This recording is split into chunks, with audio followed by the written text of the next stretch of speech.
As Liza Minnelli once said, money makes the world go round. We all want it, never seem to have enough of it, and this guy likes it way too much. Of course, not everyone has the same amount of money. Some people are much richer than others. But in today's society, have the rich become too rich?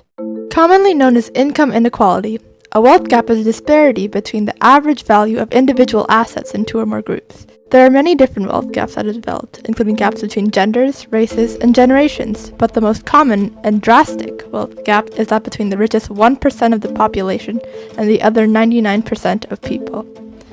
The main issue isn't that the wealth gap exists, but how large it has grown, with the divide between the 1% and the 99% increasing by 20% in the last 40 years. Nowadays, Canada's 1%'s income is worth 10 times more than that of the rest of the country. The top 1% globally own 44% of the world's wealth, and the 10 richest billionaires are worth more than 176 countries. This increasing gap is the largest in developing countries like Haiti and Oman. In these countries, inadequate regulations surrounding workers' rights have led to employers making generous profits by ignoring dangerous working conditions, paying workers extremely low wages, and threatening to fire employees who speak against it.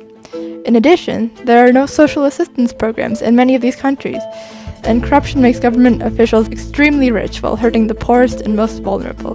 The situation isn't much better in developed countries. Workers here have the regulations that third world countries don't, but these regulations are poorly enforced. Many companies have created toxic and abusive work environments, allowing executives to pay and treat their employees poorly without fear of retribution, while simultaneously rewarding themselves with excessive compensation packages. In fact, last year, Walmart CEO Doug McMillon was paid over 800 times more than the average Walmart worker. On top of that, income tax loopholes and generous government subsidies have made it possible for the 1% to make more money and keep it too. For those who are not part of the 1%, the wealth gap can have devastating effects. Employees who are forced to work in abusive environments are much more likely to experience anxiety, depression, insomnia, PTSD, and even heart disease. Furthermore, because of tax breaks for the rich, governments often have little money to pay for social assistance programs or subsidize essential items, leading to people having to pay an exorbitant amount for access to services like food, water, healthcare, and education, a vicious cycle that only makes the poor poorer. Ironically, the wealth gap also negatively affects the 1%. Because of their low wages, most of the population in many countries have very little purchasing power, depressing economic growth and hurting the businesses of those in the 1%. The wealth gap and its effects violate the Catholic principles of social justice. It violates the option for the poor and vulnerable, which states that we should help those with less money. But by only focusing on making a profit, the 1% are putting their desires before the needs of the poor. Abusive work environments and low wages also violate the principle of dignity of work and rights of workers, which protects the workers' rights over the bottom line. As Pope Francis once said, working for a just distribution of fruits of the earth and human labor is not mere philanthropy. It is a moral obligation. For Christians, the responsibility is even greater. It is a commandment. Sadly, the wealth gap showcases many dangerous mindsets and moral ideologies prevalent in modern society. One such mindset is consumerism, the belief that spending money is the number one priority of life. Since many of the 1% are focused on supporting their lavish lifestyles and constantly buying more and more things.